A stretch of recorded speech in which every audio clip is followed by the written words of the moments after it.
धन्यवाद यीशु मसीह। हालेलुया। आज की सुबह एक बार फिर आप सबको जय मसीह की गुड मॉर्निंग। हालेलुया। आइए आज की आराधना को शुरू करने से पहले हम प्रार्थना में जाएंगे। स्वर्गीय पिता, प्रभु यीशु के पवित्र नाम में आपके चरणों में आते हैं, आपका धन्यवाद, स्तुति, बड़ाई और प्रशंसा करते हैं। आज की सुबह एक बार फिर प्रभु जी हम आपको धन्यवाद देते हैं कि आपने जीवन की हर एक उत्तम आशीषों से हमें आशीषित किया है। और प्रभु जी हमारे जीवन के हर पहलू को आपने संभाला और आज का दिन आपने हमें दिखाया, इसके लिए हम धन्यवाद हैं। और आज के दिन में हम आनंदित हैं और आपको धन्य कह सकते हैं, इसके लिए आपकी स्तुति करते हैं। आज की इस छोटी आराधना को आशीष दीजिएगा, यीशु के नाम से मांगते हैं, आमीन। हालेलुया। आइए परमेश्वर की महिमा के लिए गीत गाते हुए प्रभु की आराधना करेंगे। आए हम उसके चरणों में इस गीत को गाते हुए प्रभु की स्तुति करेंगे। हालेलुया। आए हम तेरे चरणों में, लेकर हम स्तुति। आए हैं हम तेरे चरणों में, लेकर हम स्तुति। आए हैं हम तेरे चरणों में, लेकर हम स्तुति। Hallelujah.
Thank you Jesus, thank you Jesus, thank you Jesus, hallelujah. वो आज की सुबह एक बार फिर इस सुबह की आराधना में हम आपका स्वागत करते हैं। सचमुच में प्रभु की आनंद में, प्रभु की आराधना में उसकी आनंद की भरपूरी है। और सचमुच में जब हम प्रभु की आराधना आत्मा और आत्मा की सच्चाई से करते हैं, वो हमारी आराधना के मध्य में उपस्थित होता है और हमें आशीषित करता है। और आज हम परमेश्वर के वचन में से कुछ बातों को सीखेंगे और हम सीखेंगे कि हमारी ज़िंदगियों में कितने इम्पॉर्टेंट है कुछ बातें जिनको हमें परमेश्वर के वचन में से सीखने की आवश्यकता है। और जब हम इन अंतिम दिनों में हैं तो हमें इस बात को समझने की आवश्यकता है कि इन अंतिम दिनों में परमेश्वर क्या चाहते हैं और परमेश्वर क्या करने वाले हैं। और इन बातों को जब हम परमेश्वर के वचन में से देखते हैं तो हम पाते हैं कि इन दिनों के लिए परमेश्वर ने अद्भुत योजनाओं को बना के रखा हुआ है। और जब हम प्रेरितों के काम के दूसरे अध्याय को पढ़ते हैं और दूसरे अध्याय की 17वीं पद को जब हम पढ़ते हैं तो बाइबल यहाँ पर हमको बताती है, यहाँ लिखा, परमेश्वर कहता है कि अंत के दिनों में ऐसा होगा कि मैं अपना आत्मा सब मनुष्यों पर उंडेलूंगा और तुम्हारे बेटे और तुम्हारी बेटियां भविष्यवाणी करेंगी और तुम्हारे जवान दर्शन देखेंगे और तुम्हारे पुरनिये स्वप्न देखेंगे। वरन मैं अपना आत्मा में से उंडेलूंगा और वे भविष्यवाणी करेंगे। और मैं ऊपर के आकाश में अद्भुत काम और नीचे की धरती पर चिन्ह अर्थात लहू और आग और धुएं का बादल दिखाऊंगा। और यहाँ पर परमेश्वर का वचन जो है हमसे कहता है कि अंत के दिनों में वो अपना आत्मा सब मनुष्यों पर उंडेलूंगा। और योएल नबी की ये भविष्यवाणी है जो परमेश्वर ने अपने वचन के अंदर में रखा है। और इस भविष्यवाणी के हम एक हिस्से के ऊपर आज थोड़ी देर विचार करेंगे। और वो हिस्सा है कि परमेश्वर कहते हैं योएल नबी में दूसरे अध्याय के 28 पद में जब वो कहते हैं तो वहाँ पर जो एक भाग है वो ये कहता है कि अंत के दिनों में मैं मनुष्यों पर अपना आत्मा सब मनुष्यों पर उंडेलूंगा और तुम्हारे जवान दर्शन देखेंगे। और अंत के दिनों में परमेश्वर के पास जवानों के लिए कुछ योजनाएं हैं और परमेश्वर के पास अंत के दिनों में जवानों के लिए दर्शन की बातें हैं। और परमेश्वर जवानों को दर्शन देना चाहते हैं और परमेश्वर चाहते हैं कि अपनी आत्मा के द्वारा जवान जो हैं वो दर्शन को प्राप्त करें, अपनी परिस्थितियों को जानें और उनकी बुलाहट को समझें और अपनी जवानी को वो तुच्छ ना समझें, परंतु इस जवानी के समय में वे अपने आप को परमेश्वर के लिए तैयार करें, क्योंकि हर एक जवान को परमेश्वर की आवश्यकता है। जब हम बाइबल के अंदर में देखते हैं तो हम देखते हैं कि परमेश्वर ने जवानों को माइटिली यूज़ किया है और इन दिनों में भी परमेश्वर जवानों की ओर दृष्टि लगाए हुए हैं। जबकि हम संसार के अंदर में देखते हैं, आज की पॉपुलेशन के अंदर में हम देखते हैं कि अधिक जो संख्या है वो जवानों की है और जो जवान हैं उनकी संख्या जो है अब ज़्यादा है। और इसलिए परमेश्वर की दृष्टि, परमेश्वर की नज़र जो है वो कलीसिया में जवानों की ओर लगी हुई है और इस संसार के जवानों की ओर लगी हुई है। और ठीक ऐसे ही परमेश्वर भी जवानों की ओर देख रहा है और दुष्ट भी जवानों की ओर देख रहा है। और हम देखते हैं कि अधिकांश जवान जो है वो दुष्ट की चाल में फंस जाते हैं। और हम देखते हैं कि पूरे संसार के अंदर में जो युवा पीढ़ी है आज जो है वो परमेश्वर से दूर हो चुकी है या परमेश्वर से दूर जा रही है। लेकिन इन दिनों में परमेश्वर चाहते हैं कि वे जवानों को दर्शन दें, जवानों से वो बातचीत करें और जवानों को इस्तेमाल करें। बाइबल हमको बताती है, जब हम भजन संहिता 127 अध्याय पढ़ते हैं और उसकी 4थी पद को जब हम पढ़ते हैं तो यहाँ पर एक बहुत खूबसूरत बात लिखी हुई है। भजन संहिता 127 और उसका 4थी पद। और यहाँ पर बाइबल कहती है, जैसे वीर के हाथ में तीर वैसे ही जवानी के लड़के होते हैं। और यहाँ पर हम देख रहे हैं परमेश्वर का वचन कह रहा है कि जवानी के जो बच्चे हैं वो तीर की माफिक हैं।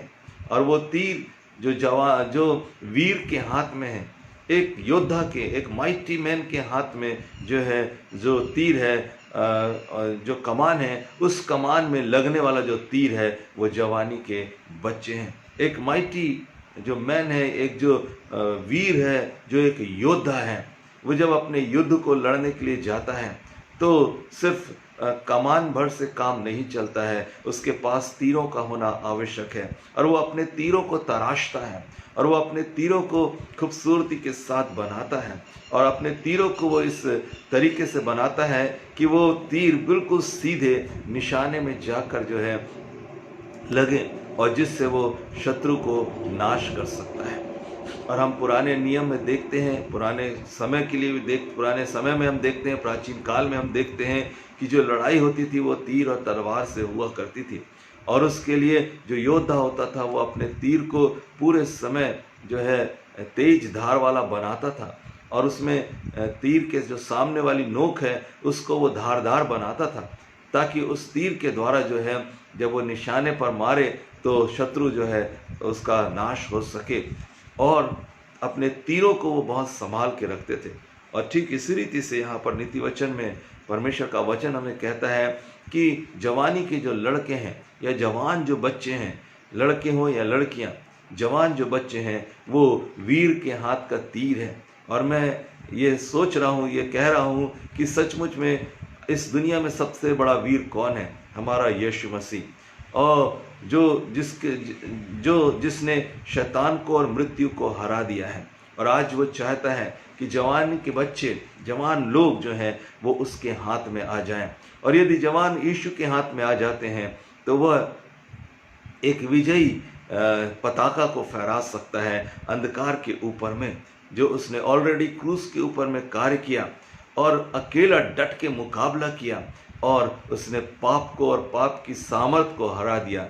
ठीक इसी रीति से आज के समय वो जवानों को इस्तेमाल करना चाहता है, अपने तरकश में वो रखना चाहता है, ताकि जवानों के द्वारा से वो इस संसार के अंदर में कार्य को करे। और इसलिए जवान बच्चों से मेरी यही गुजारिश है कि मैं आपको इनकरेज करने के लिए बात कहना चाहता हूँ कि आप प्रभु यीशु के हाथ का तीर हैं और इसलिए प्रभु यीशु आपको इस्तेमाल करना चाहते हैं।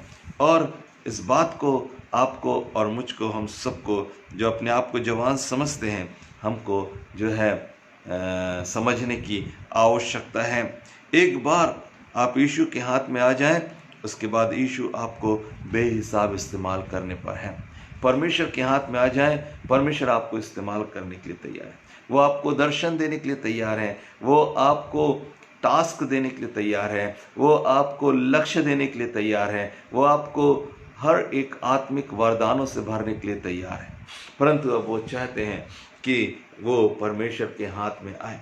एक उदाहरण बाइबल के अंदर में आज हम देखेंगे, जो हमको न्यायियों की पुस्तक के 6वें अध्याय के 11 पद से लेकर 14 पद तक मिलता है। और न्यायियों की जो पुस्तक है ये हमें बताती है ऐसे समय को बताती है जब लोग परमेश्वर को त्याग देते थे, जब परमेश्वर के खिलाफ काम करने लग जाते थे और वो लोग दुश्मन के द्वारा दी जाने वाली पीड़ा से प्रताड़ित होते थे। और ऐसे समय में परमेश्वर जो है एक योद्धा को तैयार करता था, न्यायी लोगों को तैयार करता था और परमेश्वर उनको इस्तेमाल करके अपनी प्रजा को छुड़ाया करता था। तो हम जब 6वें अध्याय को देखते हैं तो यहाँ पर हम देखते हैं एक व्यक्ति को जिसका नाम गिदोन है। और ये जो गिदोन है इसके विषय में लिखा हुआ है कि परमेश्वर की दृष्टि इस पर पड़ी और ऐसे समय में पड़ी जब जो मिद्यानी लोग थे वो इज़राइल को अपने वश में कर लिए थे। और लगभग 7 साल बीत गए थे कि इज़राइली जो है मिद्यानियों के वश में थे। और जब भी इज़राइली अपनी फसल को काटते थे, जब भी अपने फसल को खत्तों में लाने की कोशिश करते थे, ये मिद्यानी आ जाते थे, मिद्यानी लोग आ जाते थे और उनकी सारी फसल को, उनकी सारी मेहनत को, उनकी सारी उपज को जो है वो इनसे छीन कर ले जा लिया करते थे। और इसलिए इज़राइली जो है बड़ी पीड़ा में जीवन को बिता रहे थे।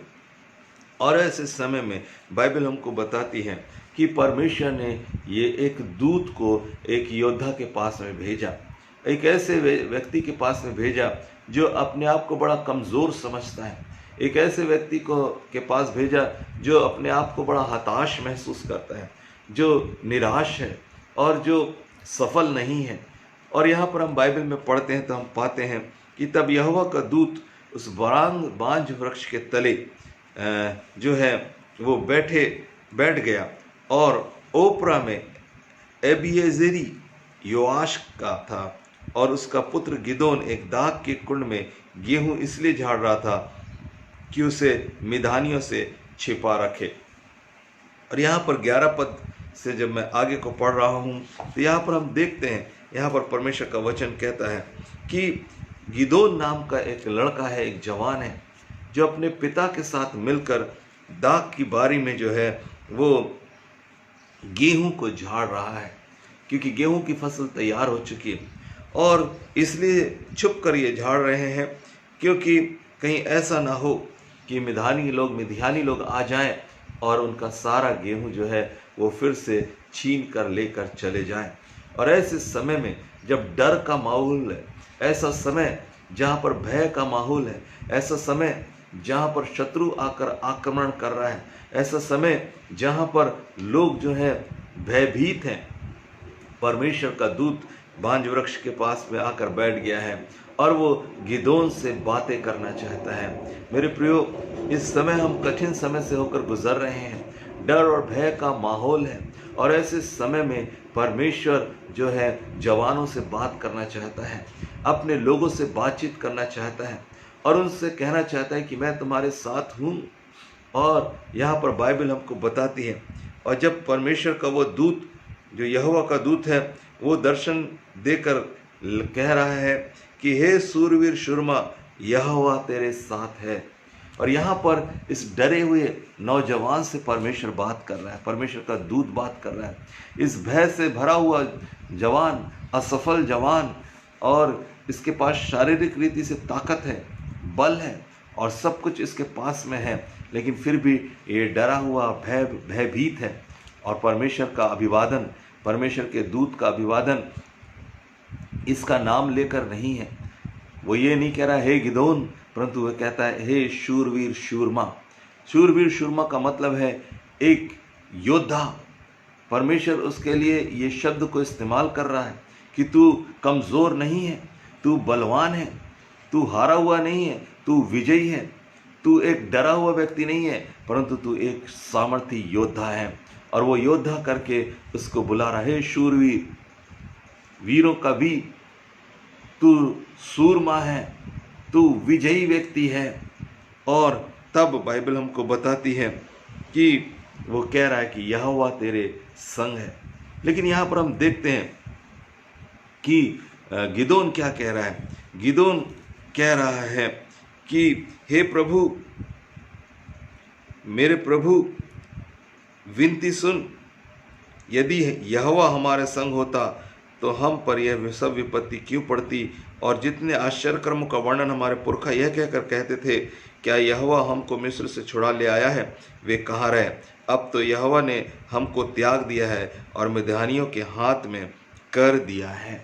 और यहाँ पर हम देखते हैं कि एक परमेश्वर उसको दर्शन दे रहे हैं, परमेश्वर उसको बताना चाहते हैं कि मैं तेरे साथ हूँ, लेकिन फिर भी वह भरोसा करने के लिए तैयार नहीं है, क्योंकि बीते अनुभव जो हैं वो बड़े कटु हैं। बीते अनुभव ये है कि परमेश्वर ने इज़राइलियों को मिद्यानियों के हाथ में सौंप दिया है। क्यों सौंप दिया है? क्योंकि वास्तव में इज़राइलियों ने परमेश्वर के विरोध में बलवा किया था। वे परमेश्वर की बात को मान नहीं रहे थे, वो झूठे ईश्वरों के पीछे जा रहे थे और इसलिए परमेश्वर ने उनको छोड़ दिया था।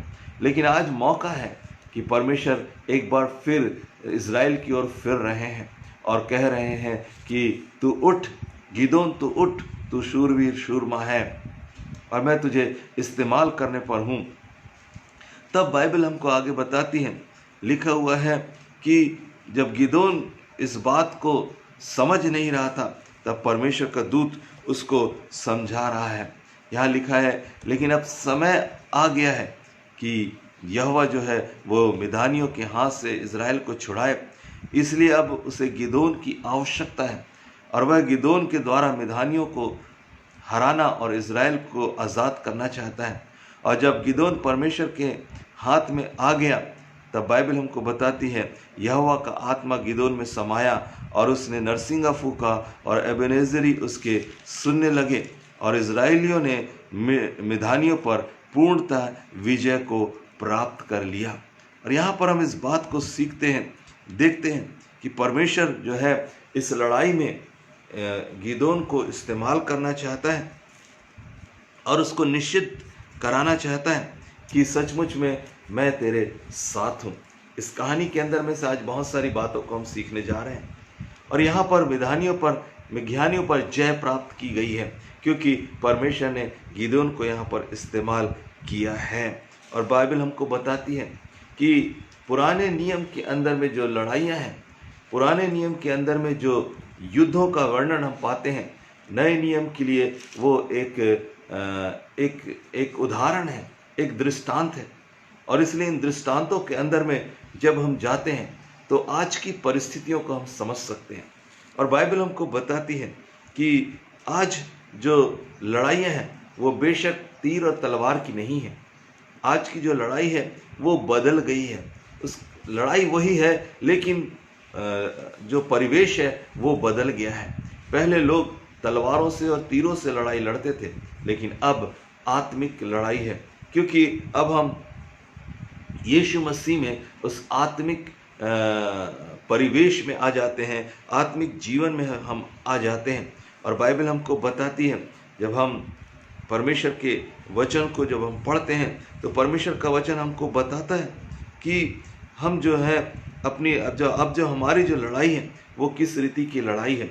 यहाँ पर लड़ाई जो है मिधानियों के साथ थी और परमेश्वर गिदोन को इस्तेमाल करना चाहता है और परमेश्वर चाहता है कि वो पूरी रीति से मिधानियों को अर्थात इजराइल के विरोधियों को गिदोन के माध्यम से नाश करे। और वो गिदोन को इस्तेमाल करना चाहता है, उसको तैयार करना चाहता है, उसको विश्वास दिलाना चाहता है कि वो जाए और मिधानियों से लड़े। और इसके लिए हम आगे देखेंगे कि कैसे परमेश्वर ने गिदोन को तैयार किया है। लेकिन इसको यहाँ छोड़कर हम नए नियम के अंदर में आते हैं और नए नियम के अंदर में जो पौलुस इस समय कलीसिया के साथ कहता है या जवानों के साथ कहता है, उस बात को हम देखेंगे। दूसरे कुरिन्थियों की पत्री में हम यहाँ पर देखते हैं उसके 10वें अध्याय में, दूसरा कुरिन्थियों का 10वां अध्याय और उसकी पहली पद से लेकर पहली 6 पदों को जब हम देखते हैं तो यहाँ पर पौलुस जो है जवानों को अधिकार के विषय में बता रहा है, कलीसिया को अधिकार के विषय में बता रहा है। और वो कह रहा है, इसको हम बहुत सावधानी पूर्वक पढ़ेंगे और फिर हम गिदोन की कहानी से सीखेंगे कि कैसे परमेश्वर आज जवानों को एक युद्ध के लिए पुकार रहा है। मैं वही पौलुस जो तुम्हारे सामने दीन हूँ, परंतु पीठ पीछे तुम्हारी ओर साहस करता हूँ। तुमको मसीह की नम्रता और कोमलता के कारण समझाता हूँ। मैं यह विनती करता हूँ कि तुम्हारे सामने मुझे निर्भय होकर साहस करना ना पड़े, जैसा मैं कुछ लोगों पर जो हमको शरीर के अनुसार चलने वाले समझते हैं साहस दिखाने का विचार करता हूँ। आगे लिखा है, क्योंकि यद्यपि हम शरीर में चलते फिरते हैं तो भी शरीर के अनुसार नहीं लड़ते। यहाँ पर गिदोन की जो लड़ाई है पुराने नियम के अंदर में ये शत्रुओं से, मिधानियों से, लेकिन नए नियम में जो लड़ाई है वो है आत्मिक संसार से। और यहाँ पर पौलुस कहता है कि हम शरीर में चलते फिरते तो हैं, लेकिन फिर भी हम शरीर के अनुसार नहीं लड़ते हैं। मतलब हम किसी व्यक्ति से नहीं लड़ते हैं, किसी ऐसे दिखने वाली व्यक्तियों से नहीं लड़ते हैं, परंतु बाइबल कहती है, यहाँ पर लिखा है कि हम शरीर में चलते फिरते तो हैं तो अभी शरीर के अनुसार नहीं लड़ते। शरीर के अनुसार की लड़ाई का मतलब है जैसे शारीरिक लोग लड़ते हैं हाथ से, पैर से और हथियारों से, वो लड़ाई हमारी नहीं है। परंतु यहाँ पर लिखा है क्योंकि हमारी लड़ाई के जो हथियार हैं वो शारीरिक नहीं है, शारीरिक लड़ाई हमारी नहीं है, परंतु हमारी लड़ाई जो है वो गढ़ों को ढा देने के लिए परमेश्वर के द्वारा सामर्थी है। हमारे जो लड़ाई के हथियार हैं वो गढ़ों को ढाने के लिए है, जो परमेश्वर के द्वारा सामर्थी है। इसलिए हम कल्पनाओं का और हर एक ऊंची बातों का जो परमेश्वर की पहचान के विरोध में उठती है खंडन करते हैं और हर एक भावना को कैद करके मसीह का आज्ञाकारी बना देते हैं और तैयार रहते हैं कि जब तुम्हारा आज्ञा पालन पूरा हो जाए तो हर प्रकार के आज्ञा उल्लंघन को दंडित करें। यहाँ पर जो लड़ाई है वो शारीरिक नहीं है, परंतु वो लड़ाई पूरी रीति से आत्मिक है।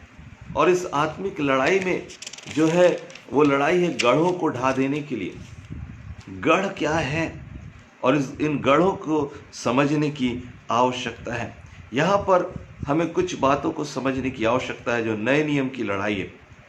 हम शरीर के अनुसार नहीं लड़ेंगे, ये पहली बात है।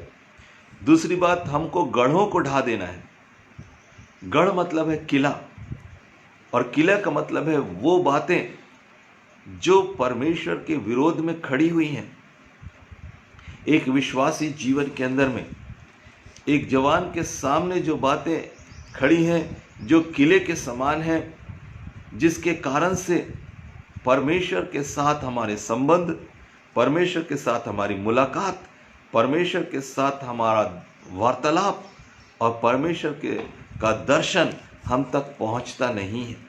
हमारी जो लड़ाई है उस गढ़ से है, और ये गढ़ जो है वो कहीं और नहीं है, परंतु वो हमारे अंदर है, और वो आपके अंदर है, और वो एक जवान के अंदर में है, और वो एक कलीसिया के लोगों के अंदर में है।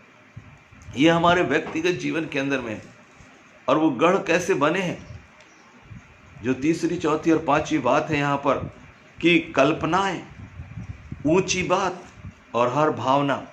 और ये एक ऐसे गढ़ हैं जो हमको परमेश्वर के तरफ में आने नहीं देते, परमेश्वर के दर्शन में आने नहीं देते, परमेश्वर के दर्शन में खड़े होने नहीं देते हैं, परमेश्वर के हिसाब से जीवन को जीने नहीं देते हैं।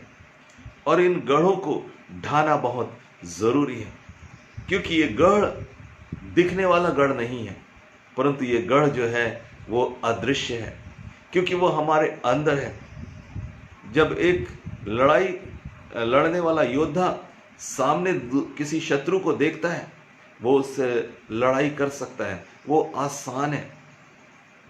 सामने अगर शत्रु दिखता है तो वो आसान है, परंतु यदि शत्रु अंदर बैठा होता है तो वो दिखाई नहीं देता है। बाइबल हमको बताती है कि हमको क्या करना है। यहाँ पर लिखा हुआ है कि इसलिए हम कल्पनाओं को और हर एक ऊंची बात को जो परमेश्वर की पहचान के विरोध में उठती हैं खंडन करते हैं, और हर एक भावना को कैद करके मसीह का आज्ञाकारी बनाते हैं। अपने आप को, अपनी कल्पनाओं को, अपने जीवन की ऊंची बातों को और अपनी भावनाओं को कैद करना, और इनको कैद करना बहुत ज़रूरी है। यही वो गढ़ हैं जो अगर गिराए नहीं जाते हैं तो हम परमेश्वर के वचन के प्रति आज्ञाकारी नहीं हो पाते हैं। और स्पेशली जवानों के जीवन में हम इन बातों को देखते हैं। और बाइबल हमको बताती है यदि हम शरीर के अनुसार नहीं लड़ते हैं तो इसका मतलब है हम उन बातों से लड़ते हैं जो बातें परमेश्वर की पहचान के विरोध में है। और उन बातों ने जो गढ़ बना लिया है या किला बना लिया है, और ये जो है उनकी वो जो हमारे अंदर है उनको हमें गिराने की आवश्यकता है। और इसके लिए हम क्या करें? कैसे ये गढ़ गिराए जाएंगे? कैसे हम अपनी कल्पनाओं को, अपनी भावनाओं को और अपनी ऊंची बातों के ऊपर में विजय को प्राप्त कर सकेंगे? कैसे हम इनको कैद कर सकेंगे?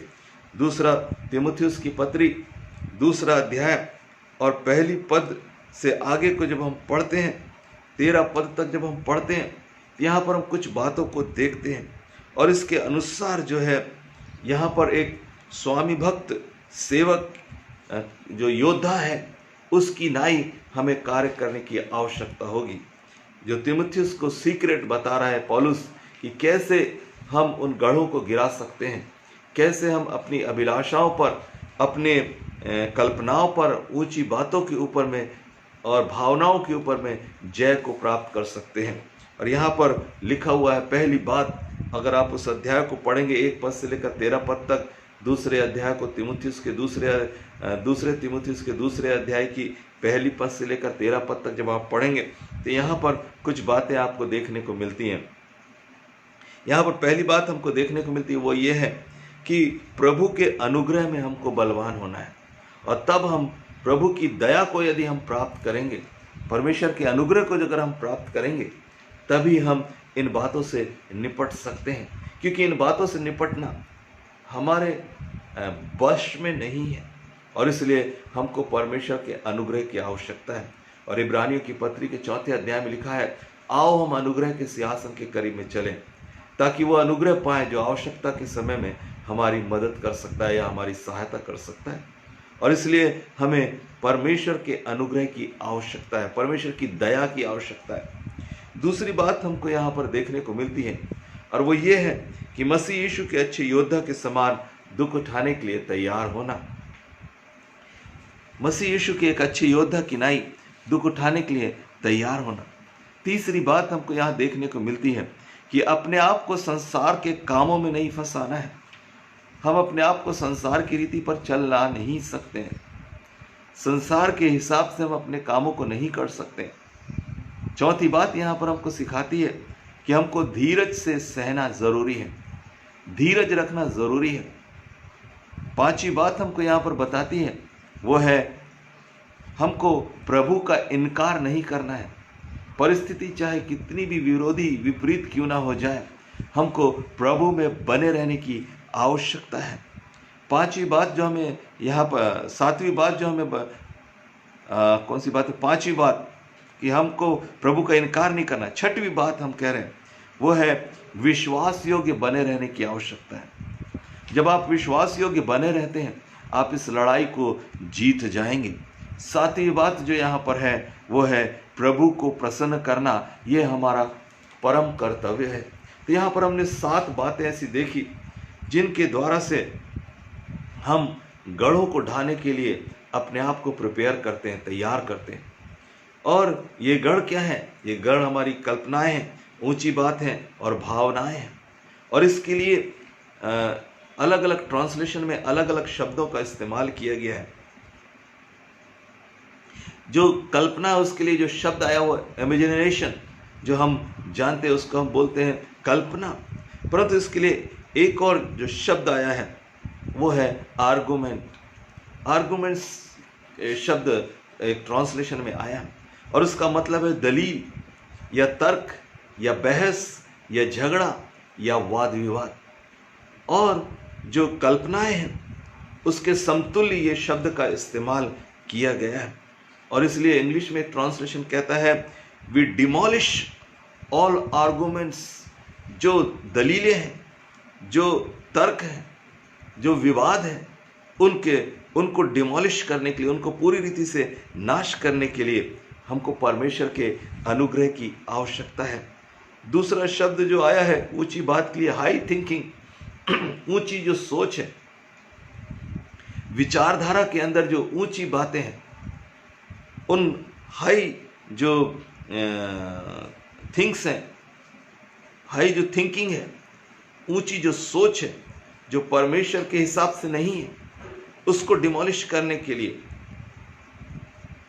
उन झूठे दावों को, उन मिथ्याभिमान की बातों को, उन बेकार के दावों को जो है हराना हमारे लिए ज़रूरी है। और एक और ट्रांसलेशन में ये शब्द आया कैप्टिव एवरी थॉट्स। हर एक जो विचार हैं, जो बंधे हुए हैं, उनको उनके ऊपर में आज़ादी को लाने के लिए हमें इन 7 बातों की जो हमने 2 तीमुथियुस की पत्री में देखा आवश्यकता होगी। और इसलिए हमको जो ज़रूरत है उसको वो है कि हम परमेश्वर के अनुग्रह को पाएं। और ये जो लड़ाई है ये आमने सामने की लड़ाई नहीं है, परंतु ये लड़ाई हमारे विवेक के अंदर में, हमारी सोच के अंदर में, हमारे विचार के अंदर में, हमारे थॉट्स के अंदर में, हमारी विचारधारा के अंदर में। और जब हम गिदोन के उदाहरण से इस बात को समझना चाहते हैं तो हम गिदोन के उदाहरण से समझने की कोशिश करेंगे कि जब परमेश्वर ने गिदोन को आकर कहा कि तू सूरवीर शूरमा है, लेकिन इसकी थॉट लाइन के अंदर, इसकी विचारधारा के अंदर में पहले से ही कुछ बातें समाहित हैं। और वो क्या है? वो पिक्चर जो गिदोन ने अपने विवेक के अंदर बना के रखी है वो क्या है? उसने पिक्चर बना के रखी हुई है। जब आप 13वीं पद को पढ़ेंगे न्यायों की पुस्तक में तब आप पाएंगे कि उसने एक पिक्चर बना ली है कि परमेश्वर हमारे संग नहीं है, परमेश्वर ने हमको त्याग दिया है और परमेश्वर ने हमें मिधानियों के हाथ में कर दिया है। ये माइंडसेट है, ये विवेक के अंदर इस बात का उसने पूरी रीति से खातरी कर ली है। और ऐसे समय में जो विवेक पर लड़ाई है वो ये है कि सबसे पहले विवेक इस बात को ग्रहण करे कि परमेश्वर उसके साथ में है, परमेश्वर उसके पक्ष में है, परमेश्वर उसे इस्तेमाल करना चाहता है, परमेश्वर की दृष्टि उस पर लगी हुई है। और इस बात को समझाने के लिए परमेश्वर को भी उसके साथ अपने अनुग्रह में उसको दया करनी पड़ी। और वो परमेश्वर की दया वहाँ पर जो है गिदोन के ऊपर में हो गई है। तब क्या हुआ है उसके साथ में लिखा हुआ है, उसके 14 पद को जब आप पढ़ते हैं, तब यहोवा ने उस पर दृष्टि करके कहा, अपनी इसी शक्ति पर जा, तू इज़राइलियों को मिधानियों के हाथ से छुड़ाएगा। क्या मैंने तुझे नहीं भेजा है? क्या मैंने तुझे बुलाया नहीं है? वो परमेश्वर की इस बात पर भरोसा नहीं कर पा रहा क्योंकि माइंड सेट अलग है। और कई बार ऐसे ही जवानों की जिंदगियों में होता है, हमारे जीवन में होता है। कई बार हम भरोसा नहीं कर पाते कि क्या परमेश्वर की बुलाहट मेरे लिए है, क्या परमेश्वर मुझे इस्तेमाल करना चाहता है, क्या परमेश्वर मुझ जैसे व्यक्ति को इस्तेमाल करेगा। मैं तो इस योग्य ही नहीं हूँ, क्योंकि हमारे अनुभव कुछ और हो सकते हैं। लेकिन आज परमेश्वर हमें बुला रहे हैं, गिदोन को बुला रहे हैं, आपको और मुझको बुला रहे हैं, और हमें उस पर भरोसा करने की आवश्यकता है, क्योंकि परमेश्वर ने अपने अनुग्रह को हम पर कर दिया है। उसने हम पर अपनी दया को उंडेल दिया है। और बाइबल में जब हम पढ़ते हैं तो हम पाते हैं गिदोन यहाँ पर क्या कह रहा है। 15वें पद में लिखा है, गिदोन के अंदर एक युद्ध हो रहा है और वो देख रहा है, और इसलिए वो परमेश्वर से विनती कर रहा है। वो भरोसा नहीं कर पा रहा है, इसलिए वो परमेश्वर से विनती कर रहा है, मैं कैसे इज़राइल को छुड़ाऊंगा, मैं तो योग्य नहीं हूं, मेरा कुल मनुष्य में सबसे कंगाल है, मेरे पास कुछ धन भी नहीं है, मैं कंगाल हूं, अपने पिता के घराने में मैं सबसे छोटा हूं।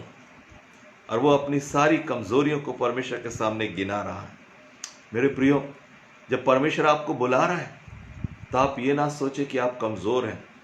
जवानों, ये मत सोचो कि आप कमज़ोर हो, आप लड़ सकते हो, आप गढ़ों को ढा सकते हो, आपके अंदर चलने वाले युद्ध को आप जीत सकते हो, उस दर्शन को आप प्राप्त कर सकते हो, उस बुलाहट में आप खड़े हो सकते हैं, क्योंकि परमेश्वर ने आप पर और मुझ पर अनुग्रह किया है।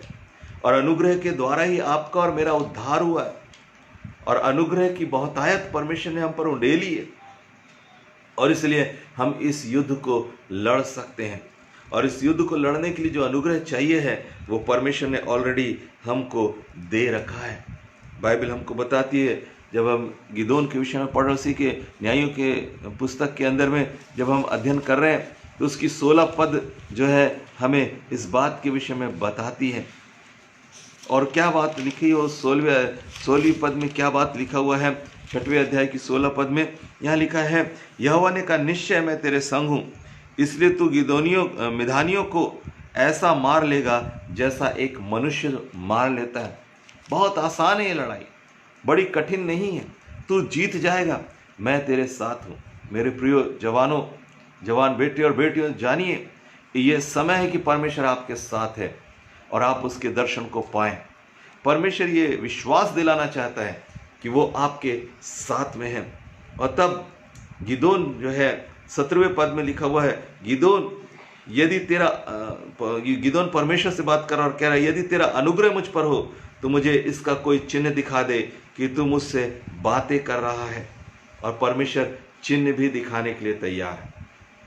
18 पद कहती है, गिदोन ने उस दूत को रोके रखा और दूत को इस बात के लिए मनाया कि जब तक मैं आ रहा हूँ बलिदान चढ़ाऊंगा तब तक तू इसी स्थान पर रहना।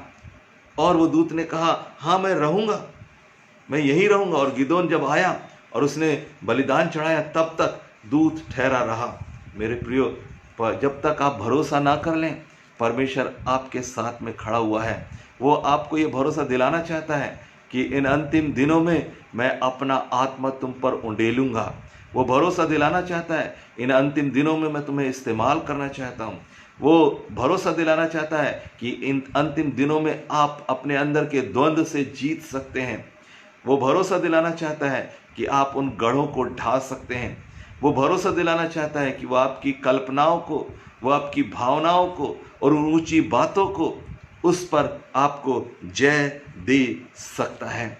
और बाइबल बताती है कि परमेश्वर ने गिदोन को भरोसा दिलाया।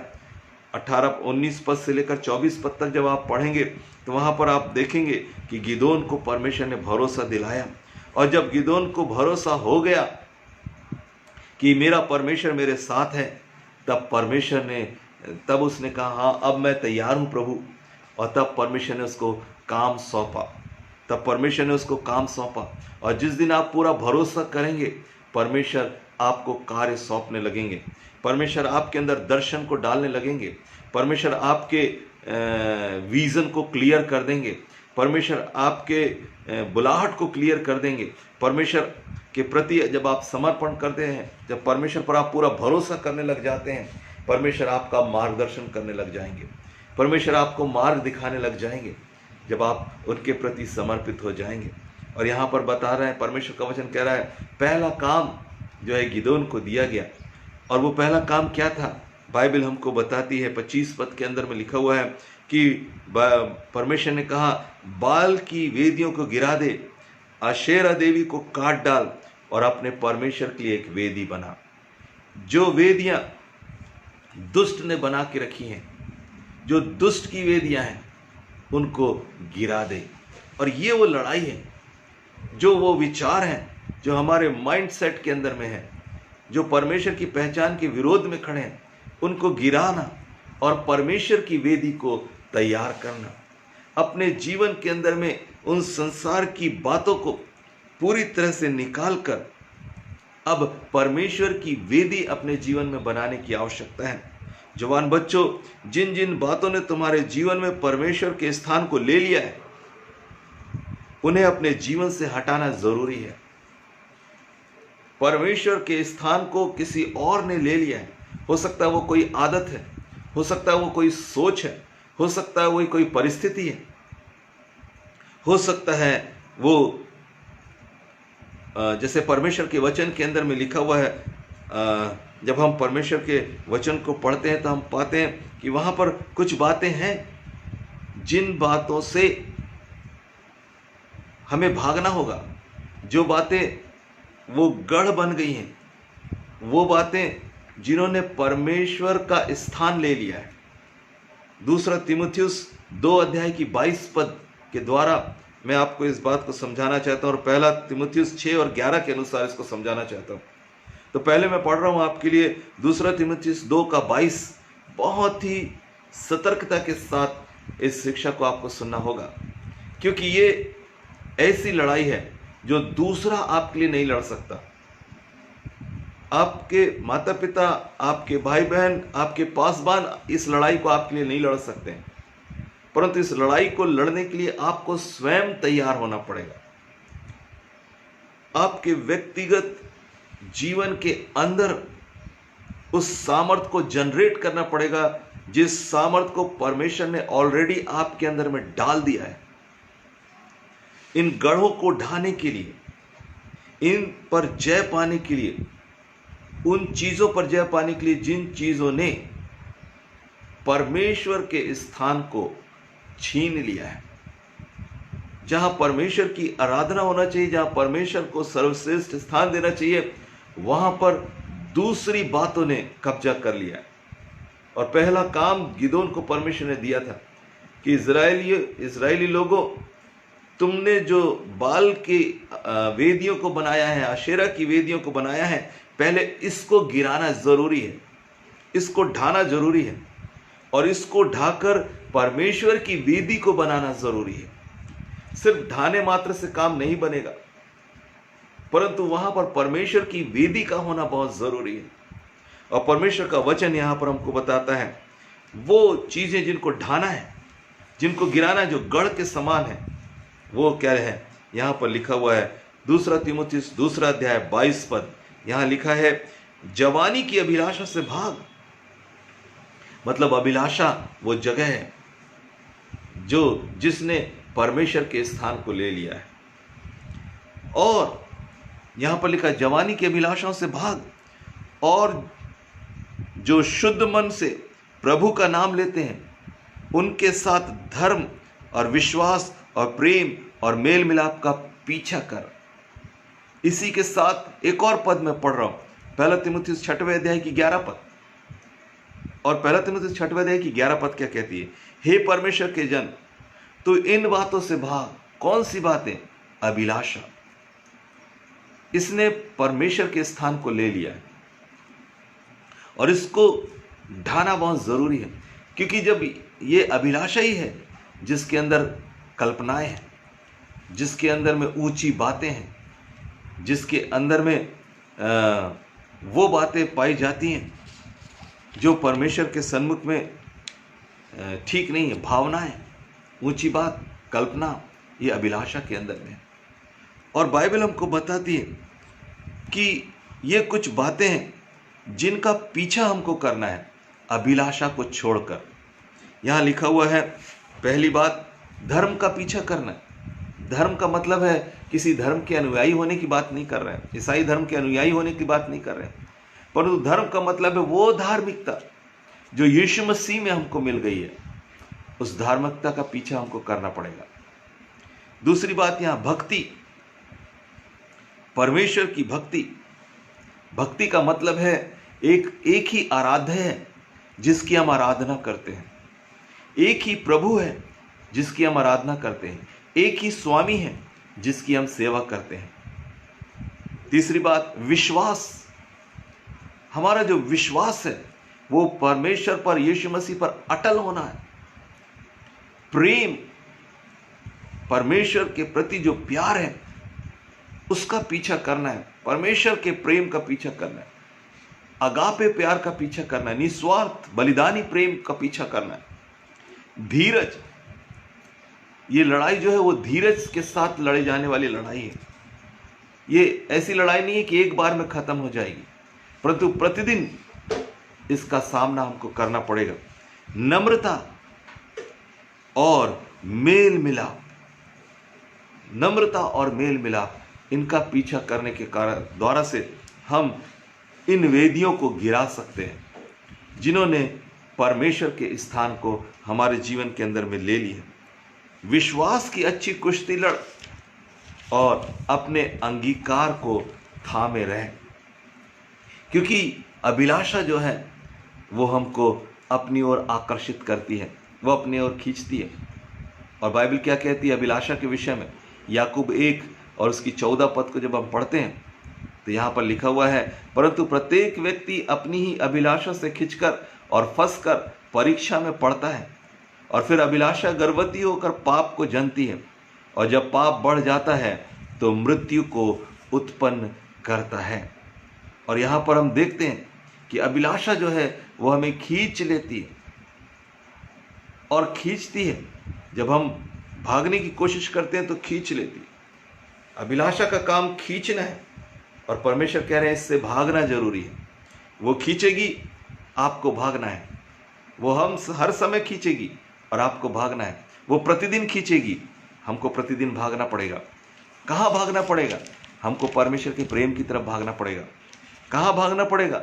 परमेश्वर की धार्मिकता की तरफ भागना पड़ेगा, भक्ति की तरफ भागना पड़ेगा, धीरज के साथ मेल मिलाप की तरफ भागना पड़ेगा, और नम्रता की तरफ भागना पड़ेगा, विश्वास की तरफ भागना पड़ेगा।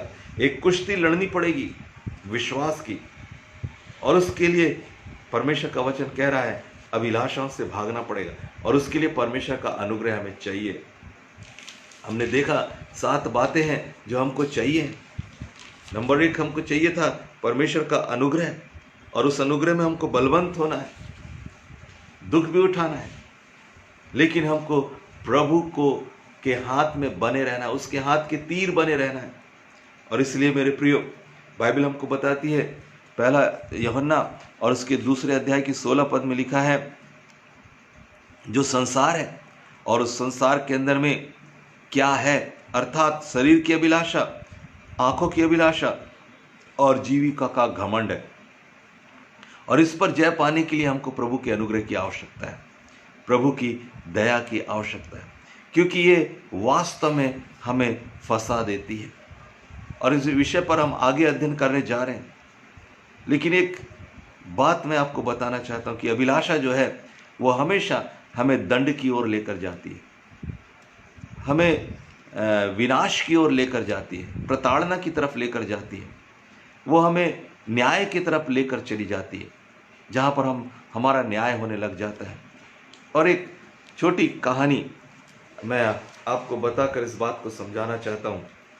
अकबर और बीरबल की एक कहानी जो है मुझे मालूम है, और वो कहानी मैं आपको बताना चाहता हूँ। इस कहानी में होता ऐसा है कि एक व्यक्ति है और अच्छा भरा पूरा परिवार है और एक अच्छी पत्नी उसके पास में है।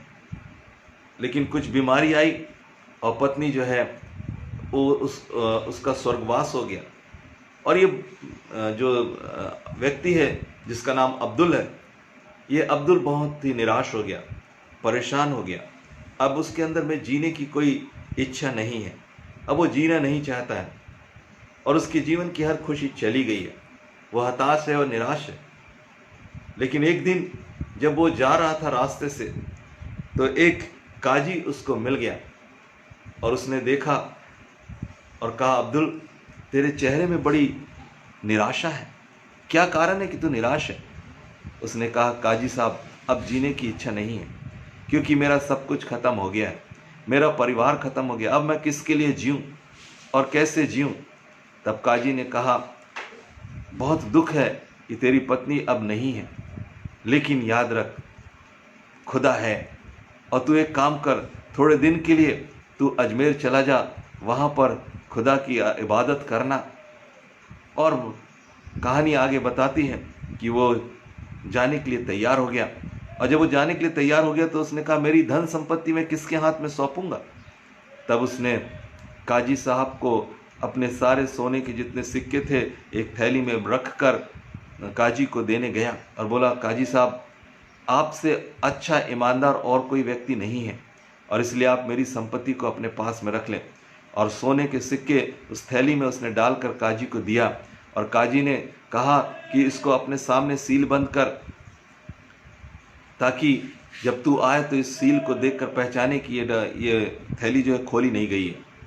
और उसने सील अपने आँख के सामने लगाया और थैली काजी को देकर चला गया। जाने के बाद जब वो अपने जीवन के अंदर में कुछ निर्णय लिया और उसने सोचा कि अब मैं जो जीवन जीऊँगा वो समाज के लिए जीऊँगा, लोगों के लिए जीऊँगा। अब मैं जाऊँगा और बच्चों के लिए एक स्कूल खोलूँगा और मैं उनको पढ़ाया करूँगा, धर्म की शिक्षा दिया करूँगा। और वो जब लौट कर आया तो काजी के पास गया और काजी से कहा, काजी साहब, मेरी संपत्ति मुझे दीजिए, क्योंकि अब मैं चाहता हूँ कि कुछ अच्छा और भला काम करूँ और मैं लोगों को धर्म की शिक्षा दूँ। तब उसने उसकी थैली को उसको वापस कर दिया। और जब वो काजी से अब्दुल अपनी थैली लेकर गया और उस थैली को उसने खोलकर जब देखा तो क्या देखा कि उसमें सिर्फ काले पत्थर पड़े हुए हैं और उसकी सारे सोने की अशर्फियाँ उसमें नहीं हैं। वो काजी के पास गया तो काजी ने कहा, तूने सील देखा था क्या? इससे पहले कि तूने वो थैली मुझे दी, मुझे दिखाया था कि उसमें सोने के सिक्के हैं? मैंने तो जैसा तूने दिया था वैसे ही रख दिया था। क्या तू मुझे चोर साबित करना चाहता है? उसको बुरा भला करके अपने घर से भगा दिया। अब अब्दुल क्या करे? तो अब्दुल पहुंचा अकबर के दरबार में, और अकबर के दरबार में जब उसने अपनी शिकायत बताई तो अकबर कहने लगा कि ये तो बड़ी ठीक बात नहीं है। तब उन्होंने कहा, बिरबल, क्या तुम इसका समाधान कर सकते हो? तो उसने कहा, सर, 2 दिन का मौका मुझे चाहिए महाराज, 2 दिन का मौका चाहिए। और उसने अपने सेवक को बुलाया और अपने शॉल को काट दिया और काट कर बोला, इस शहर के अंदर जो सबसे अच्छा दर्जी है इसको ले जाओ, उससे रफू करा के लाना, और ऐसा रफू कराना कि इसमें एक भी निशान दिखाई न दे कि ये कहीं से फटा था। सबसे अच्छा दर्जी को बुला के ला। और उसका जो सेवक था वो गया, बीरबल का सेवक गया और उसने उसकी शॉल को रफू करवा के लाया और जब उसने शॉल को देखा तो देखा कि बिल्कुल कहीं से भी पता नहीं लग रहा था कि यह शॉल फटी हुई है। तब उसने कहा कि अब मुझे समझ में आ गया कि इसके साथ हुआ क्या। और दरबार लगा। अकबर ने पूछा, बीरबल क्या तुम्हारे पास समाधान है? अब्दुल का समाधान है? उसने कहा, हाँ समाधान है, दोनों को बुलाओ, काजी को भी बुलाओ, अब्दुल्ला को बुलाओ, सबको बुलाओ। और सब दरबार में बुलाए गए। और तब उस काजी से पूछा गया तो काजी ने कहा, सर इसने जैसी थैली मुझे दी थी महाराज, वैसे ही थैली मैंने रखी और मैंने इसमें कोई हेर फेर नहीं किए। तब बीरबल ने उस टेलर को बुलाया जिसने उस थैली को सिला था। और जब वो टेलर आया तो उसने सारी पोल खोल दी कि हाँ मैंने ये थैली सिली थी। और सब बात समझ में आ गई। और वो काजी जो था अकबर के सामने गिड़गिड़ाने लगा कि मालिक मुझे बचा लो, मैंने गलती की, मेरे अंदर लालच आ गई थी, मेरे अंदर अभिलाषा आ गई थी और मैं जो है इसकी सारी संपत्ति को हड़पना चाहता था। मेरी जो अभिलाषा है उसने मुझे इस पाप में फंसा दिया। अकबर ने कहा, काजी हम तुम्हें छोड़ नहीं सकते, तुम चाहे कितनी भी माफ़ी मांगो हम तुम्हें छोड़ नहीं सकते हैं, क्योंकि तुमने वो काम किया है जो तुम पर शोभा नहीं देता। और अकबर ने उस काजी को कैद की सज़ा दे दिया। और ये एक छोटी सी कहानी तो है, लेकिन अभिलाषा कैद की तरफ लेकर जाती है, एक लालच कैद की तरफ लेकर जाती है। और ठीक इसी रीति से जवानों की ज़िंदगी में बहुत सारी अभिलाषाएं हैं और बहुत सारी वो चीज़ें हैं जिन्होंने परमेश्वर के स्थान को छीन लिया है, जहाँ पर वो अपनी अभिलाषाओं को, अपनी लालसाओं को प्रथम स्थान देने लगे हैं और परमेश्वर को प्रथम स्थान नहीं देते। वो कोई भी आदत हो सकती है, वो कोई भी परिस्थिति हो सकती है जिसको आपने परमेश्वर से ज़्यादा स्थान दिया है। लेकिन याद रखिए, परमेश्वर आपको दंड देना नहीं चाहते। राजा अकबर ने तो इसे दंड दिया, लेकिन परमेश्वर हमें दंड नहीं देना चाहते, परंतु परमेश्वर हमें अनुग्रह देना चाहते हैं। हालेलुया। प्रभु हमें अनुग्रह देना चाहते हैं ताकि हम इन अभिलाषाओं से बच सकें। वो अभिलाषाएं जिन्होंने परमेश्वर का स्थान हमारे अंदर ले लिया है, उन वेदियों को ढाने के लिए परमेश्वर अपनी दया आपको देना चाहते हैं। और आज की सभा मैं यही प्रार्थना आपके लिए करना चाहता हूं कि आप अपने अभिलाषाओं पर जय पाने के लिए, उन वेदियों को ढाने के लिए परमेश्वर के अनुग्रह को प्राप्त करें जो दुष्ट की ओर से बनाई गई है। वो आपके माइंडसेट के अंदर में, वो आपके दिमाग के अंदर में, अपनी सोच के अंदर में जिन अभिलाषाओं ने कब्जा करके रखा हुआ है, जिन विचारधाराओं ने कब्जा करके रखा है जो परमेश्वर के वचन के खिलाफ में खड़ी है, उनको कैद करना है और परमेश्वर का आज्ञाकारी बनाना है। ये शिक्षा यहाँ ख़त्म नहीं होगी, ये पहला भाग है। आगे के भाग को हम और सीखेंगे और हम एक अच्छे योद्धा की नाई, एक विजयी व्यक्ति बनने जा रहे हैं। और इसके लिए परमेश्वर की दया हम पर है। और इसलिए आज हम प्रार्थना करेंगे कि प्रभु हम पर अनुग्रह करे कि हम इन तमाम गढ़ों को जो हमारे अंदर है, हमारे व्यक्तिगत जीवन के अंदर में है, इनको हम क्रश कर सकें, गिरा सकें, डिमोलिश कर सकें, समाप्त कर सकें, ताकि परमेश्वर की पहचान की उत्तमता में आप और मैं बढ़ सकें। परमेश्वर आशीष दें। हम प्रार्थना करेंगे। स्वर्गीय पिता, यीशु मसीह के नाम से हम प्रार्थना करते हैं, यीशु मसीह के नाम से हम प्रार्थना करते हैं आपके महान अनुग्रह के लिए। प्रभु आप हमें से प्रत्येक को अनुग्रह दीजिए प्रभु, ताकि हम अपने आंतरिक द्वंद्व को उस पर हम जय पा सके प्रभु। उन अभिलाषाओं को, उन ऊंची बातों को, उन कल्पनाओं को, और प्रभु जो आपकी पहचान की उत्तमता के विरोध में खड़ी है, उनको आप गिरा सके और उस दर्शन को, उस बुलाहट को और उस नियुक्ति को पहचान सकें जो इन दिनों में परमेश्वर ने हमारे लिए रखी है। प्रभु इस वचन के द्वारा आप हमें समझने की शक्ति दें ताकि हम इस आत्मिक लड़ाई को प्रभु जी लड़ सकें और जीत सकें। आप मदद करें। हर एक जवान बेटे और बेटियों के लिए विशेष प्रार्थना करते हैं प्रभु, जो अभिलाषाओं में फंसे हुए हैं, लालसाओं में फंसे हुए हैं, उनसे उन्हें छुड़ा ले प्रभु।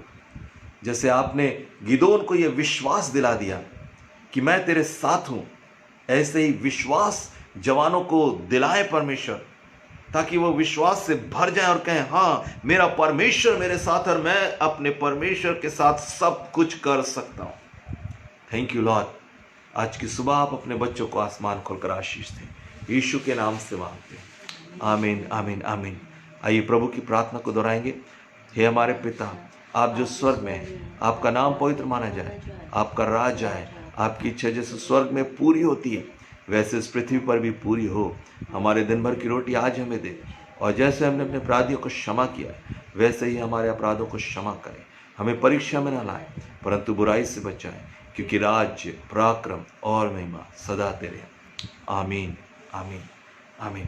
सबको जय मसीह की। परमेश्वर आपको आशीष दे। दिन भर इन बातों के विषय में विचार करें, परमेश्वर नए मार्गदर्शन देंगे और शाम की सभा में हम इसके आगे देखेंगे और हम एक विजयी जीवन में कैसे आगे बढ़ सकते हैं, इन बातों को सीखने की कोशिश करेंगे। गिदोन की कहानी अभी एक भाग ही हुई है, लेकिन इस कहानी के अंदर और भी बहुत बातें हैं। एक बार जरूर आप 6वें अध्याय को पढ़ें न्यायियों के, और 7वें अध्याय को पढ़कर देखिए, 8वें अध्याय को पढ़कर देखिए। गिदोन की कहानी को आज आप पढ़ें, यह आपके लिए होमवर्क है। और जब आप गिदोन की कहानी को पढ़ेंगे और उसकी जगह आप अपने आप को सेट करेंगे, आप देखेंगे जैसे परमेश्वर ने गिदोन को इस्तेमाल करके विजयी जीवन दिया, वैसे ही वो आपको भी विजयी जीवन देने जा रहा है। सबको जय मसीह की। प्रभु आशीष दे।